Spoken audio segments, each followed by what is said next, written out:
Yo, what is up guys, and welcome back to a brand new league racing video on F1 25. This time we head towards Jeddah for round number 3. Do you have any delay on? No, not really.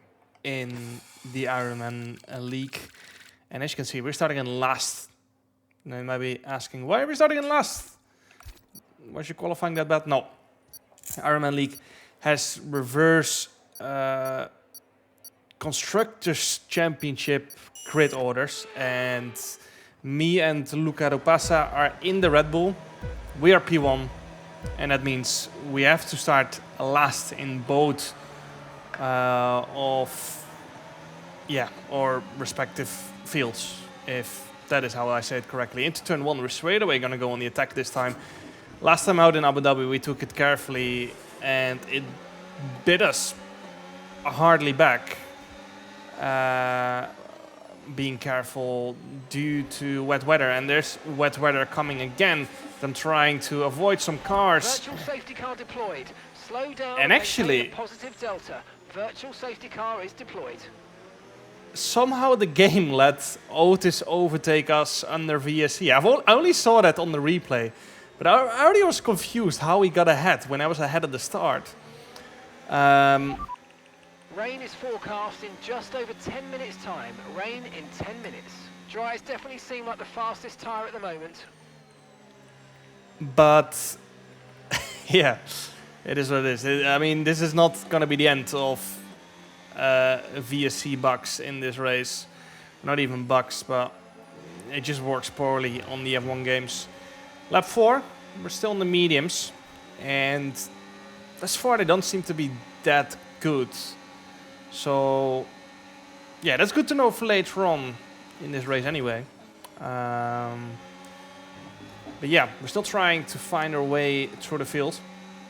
There's wet weather coming, and then it's going to be not too long before it gets dry, and then the rest of the race should be dry. So, trying to find our way past Danny Bresnay, our ex-teammate, into the final corner. Couldn't find our way through, unfortunately.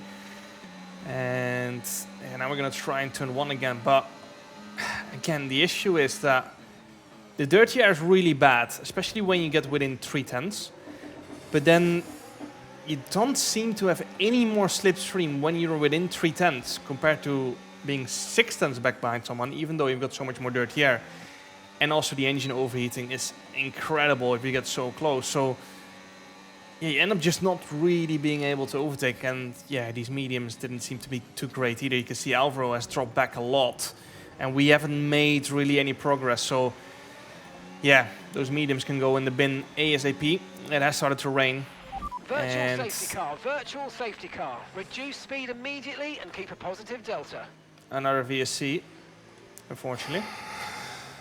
So yeah, we haven't had a single safety car yet in the Ironman League, and that's new. I'm not sure what has changed in the game when it comes down to VSCs and safety cars, but yeah, they are just not coming out. Even if a car is upside down in the wall, 5 people, that it won't come out. So yeah, another VSC. Yeah, we're going to be boxing this lap then. Come into the pits at the end of this lap. For the intermediates. Now you can see I'm really far into the green, and the reason for that is I want to get a good exit, but and then just floor it on the straight, you know, but it's just such a little grip at this point that I couldn't even get a good exit.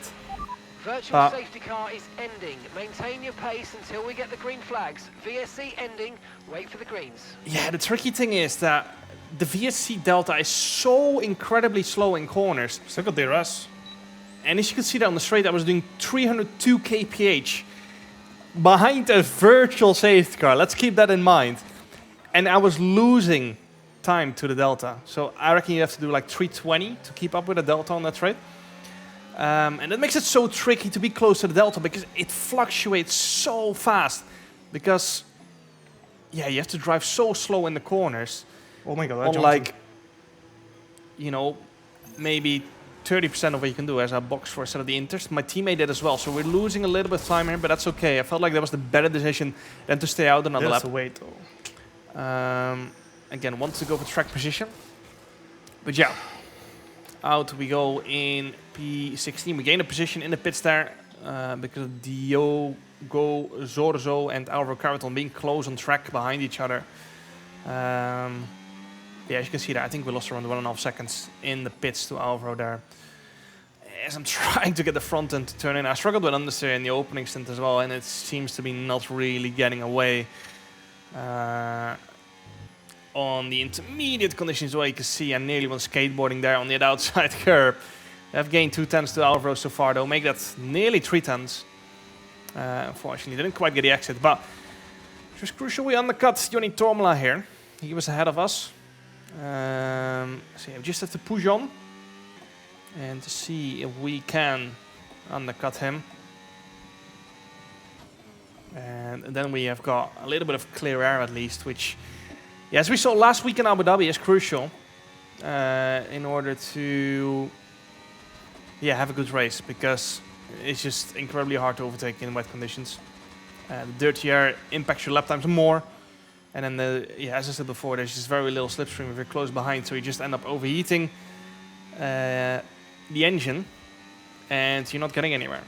So, burning my battery here into the final corner, and VSC deployed. The virtual safety car has been deployed. We need to keep a positive delta here. You're not gonna guess it, and maintain a positive but delta.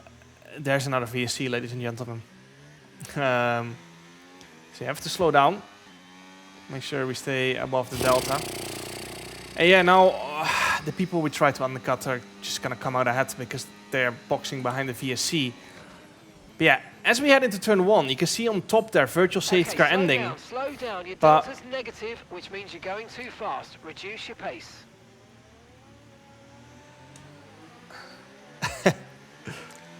How did everyone get a drive-through?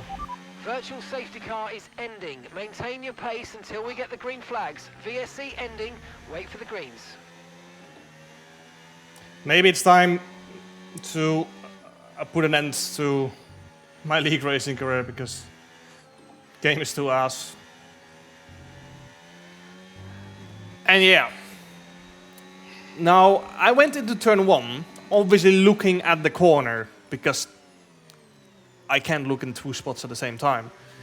As soon as I hit the brakes, the message popped up, virtual safety car is ending. And yeah, because the delta fluctuates so much, it's hard to predict how much it's gonna drop. So I went below the delta, slowed down. I don't get how you can do a job so bad for such a long period, and they just continue to give the license to EA. It's unbelievable. And yeah, because the delta is so slow in the corners, I went below it, just like most people, to be honest. But then, because I went below it, Tom had the same and Joni had the same. I don't know why I got a drive-through. the countdown got in front of the virtual safety car ending message. And that meant by the time I looked back up, I never knew the virtual safety car was ending because I was in the middle of a corner. We're just going to take this straight away because in case of a safety car next lap or something, at least we get rid of it, you know. But the leader got it as well. Us three that were on the same spot on the track that just instantly got a drive-through. But why? The timer was not anywhere near being done. Yeah, it is what it is. It's just another great future on the F1 games. Virtual safety cars have been incredibly bad and bugged anyway. P1 also, it was just completely random. I went 1/10 under for like a second. And I just got a drive-through instantly. But yeah, we obviously lost the time of the drive-through, but I think we lost another 3 seconds because I didn't realize the VSC had ended after I had my drive-through. I got really confused because I didn't see the message of virtual safety car ending ever. And then my engineer said virtual safety cars ending like 10 seconds after it actually had ended. So I was just incredibly confused.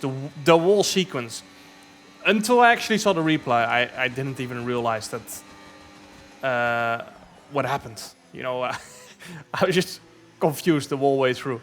But yeah, now we need to try and find our way through. Of course, we can retire the car, which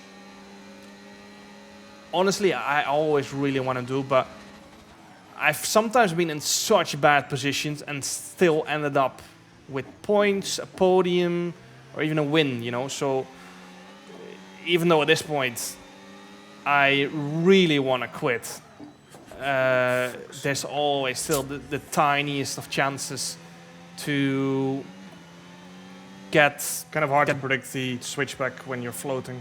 get back into the race. And Oh my god. yeah, I'm really not happy about the handling in the wet. It's like you're driving the helicopter from Warzone, you know? I've You're- lost force feedback, man. I'm really not having fun at the moment. I lost force feedback for like the 20th time so far in the race. But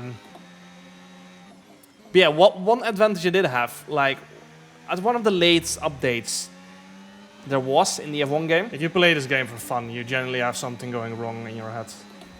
one of the latest updates that came out, if I start a race with 20 cars on the grid, or just a race in general, I tend to lose around 200 FPS, and my latency that you see in the top right goes from 11 milliseconds to like 31, 35, sometimes even Mental state is in 50. a crisis. No, this fucking game is in a crisis. And yeah, that meant that because we're on our own on track now, we're actually being capable of doing some race practice because, yeah, the other times I can do it without. So we're looking at another 5, maybe 10 minutes of this rain. Inters seem to be the fastest tyre for now. The other times I can do it, I can do race practice in GP mode because you cannot practice on your own online on the F1 games, which is still really, really weird. But yeah, in GP mode, and then there's 20 cars, and for some reason it's really, really bad in GP mode. I tend to get 50 milliseconds of input delay, and FPS drops to like 80 and 90. But yeah, at that point, there's no point in practicing race. So yeah. So this was actually very lovely. Apart from the fact that it was wet and the handling is horrible in the wet, it's just very floaty. You know, the dry handling for sure it has improved a little bit. Not where it's really far from Assetto Corsa VRC, you know, or Race Sim Studio, but at least it's better. It's an improvement. But the wet is still just a complete joke. You're just floating like a hovercraft non-stop. Has nothing to do with driving a race car whatsoever. But yeah, we have to deal with it. 5 seconds behind Joni Tomola, 12.2 seconds behind Ben Sabo-Conyi. I don't even want to know how far I'm behind the rest. I think that's Alvar Caraton in P12. I think that's something like 18 or 19 seconds. Make it 35 or 30 seconds behind the leader. Yeah, we are a long way from points, let alone a podium or a win. Yeah, all we can do is pray for a safety car.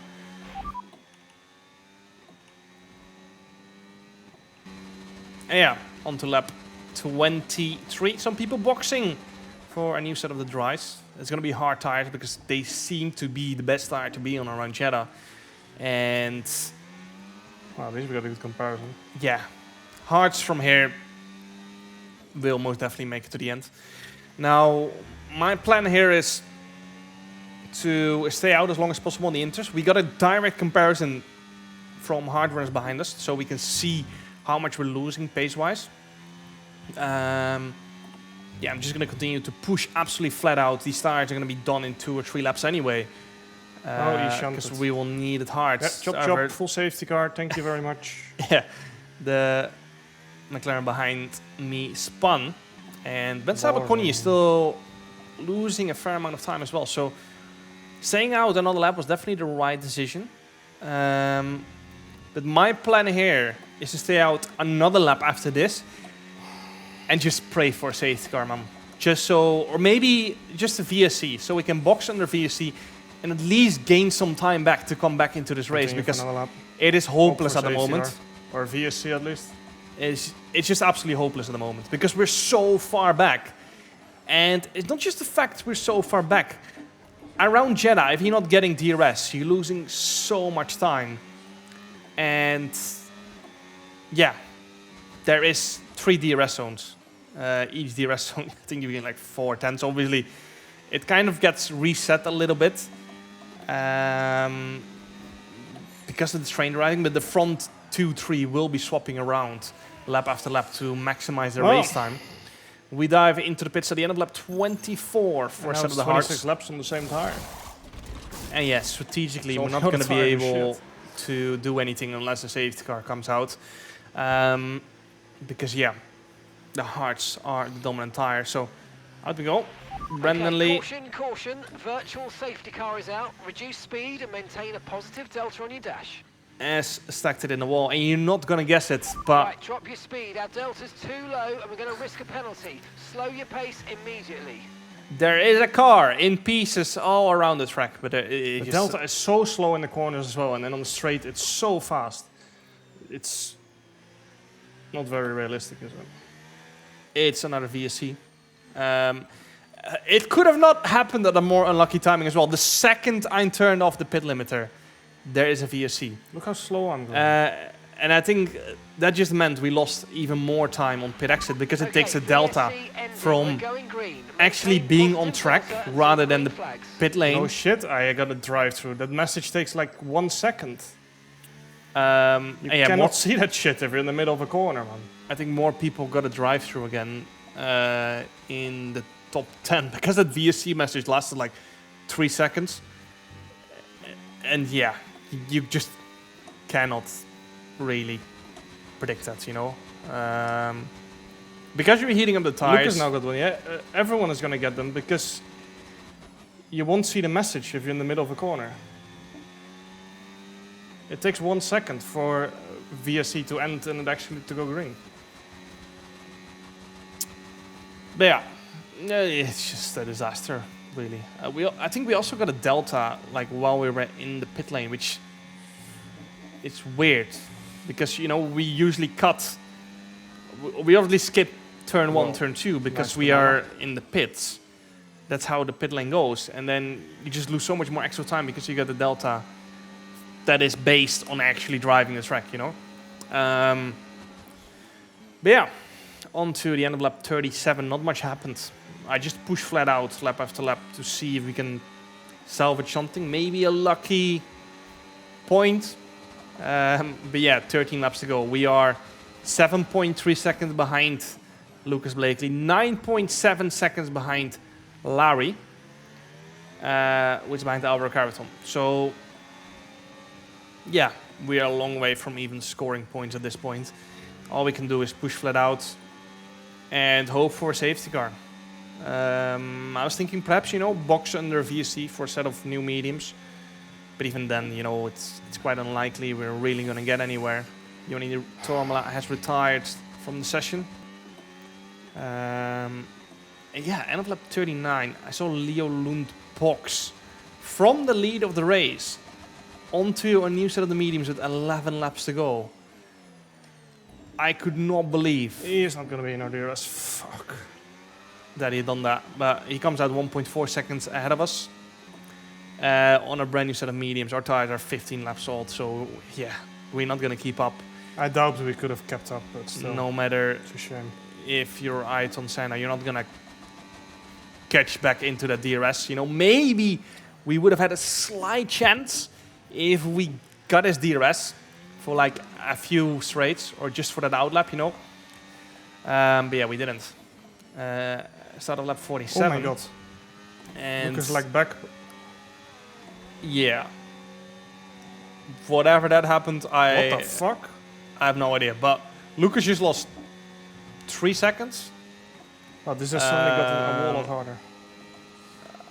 I guess with stutters and screen freezes, similar issues to what I've been having since the new update. But yeah, actually I kind of would have preferred if Lucas did not have that issue because I think we would have gotten DRS To catch the sooner. group ahead, I mean. I think, Yeah, does P7 have a penalty? we would have catch or overtaken Lucas quite easily anyway on those mediums, because I'm quite sure they were completely dying. And yeah, that way it would have been easier to catch up to Larry and Alvaro, because we would have gotten DRS sooner. But it is what it is. It's not been the first thing that has gone against us 2 warnings in this race.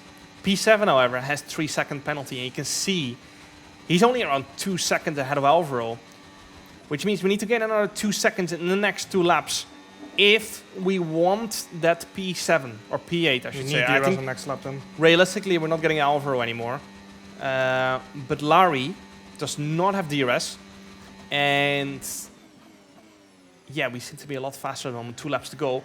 We only need 3 more tenths to get the DRS. We are running out of battery though. And we are also starting to run out of time, because I have pushed flat out since lap 24 to try and get somewhere in this race again. Especially these last 5 laps. I've gone nuts on the tires. You can see I'm nearly drifting everywhere. But yeah, we are going to be almost within a second. It's actually fine that we're a little bit further back now, because of the dirty air through the fast section. We got a good exit out of this corner, and we're 1.1 behind. We got another 2 corners to catch up, another 2 tenths to get in the DRS on to the last lap. 1.2 still the gap. Now let's see if we can get it through here. Unfortunately, we don't. 1.3 was the gap, but we got a good exit and a good run. 50% on the battery. And looks like we are going to get DRS on the very next straight. However, we cannot just wait around and sit behind for that last lap, because I want P8 on this last lap. Not from Alvaro, but from the Merc ahead, who has 3-second penalty, as Chat told us. And yeah, Alvaro on the minimap is getting quite close to him, which means he is around 3 seconds out of us, and that means we're gonna have to make moves here straight away into turn 1. See, Larry is flashing. That means he is either charging his battery or below 10%. And as we head into turn 1, the gap is 3 seconds, so we have to push flat out on this last lap in order to get within that 3 seconds. Maybe, if Alvaro makes a mistake on this last lap, we can get P7, but that is quite optimistic. I'm going to keep pushing flat out on this wall last lap to maybe force Alvaro into a mistake. You can see the rears moving around in this fast section. And I'm trying to push everything out of the car. I went skateboarding actually a little bit through that fast left-hander on the exit. 2.8 is the gap to Tamas in P7. Let's see how it's going to go. He doesn't have DRS as well on these next few straights. I doubt Alvaro is going to make a move before the last corner. So Tamas will probably not get DRS for the rest of this lap. Into the final sector we go then. Absolutely on the limit, on the right, on the left. Rear tires are absolutely gone. We're going to be clear of Larry behind us. You can see the gap is 8 tenths. Into the final corner we're going to go, and the gap is 2.3 seconds, so it seems like we're safe. And we're going to get P8, which from where we were, starting last, getting a drive-through, losing those 3-4 seconds, seems like a win, to be honest. Yeah. It's frustrating, but these races happen. But yeah, at least I know what to do for the future. I know how I can avoid the situation we're in with the VSC in the future as well. So I've got a plan for that. So yeah, all we're going to do is change that. And yeah, pacing good, to be honest, today. Obviously, we started on, I think, the wrong tire again, but I think that was not the crucial factor, of course, in the race. We were in some way, yeah, it was our own fault with the VSC, in some way unlucky, because at the same time we perhaps couldn't have known. Obviously, last game, I don't remember the VSC ever ending that fast. So yeah, it is what it is, you know. I know what to change. I'm going to fix it, and then we're going to be back next time out for some more league racing. Hope you guys enjoyed. Make sure to like, subscribe, and see you guys next time. Ciao.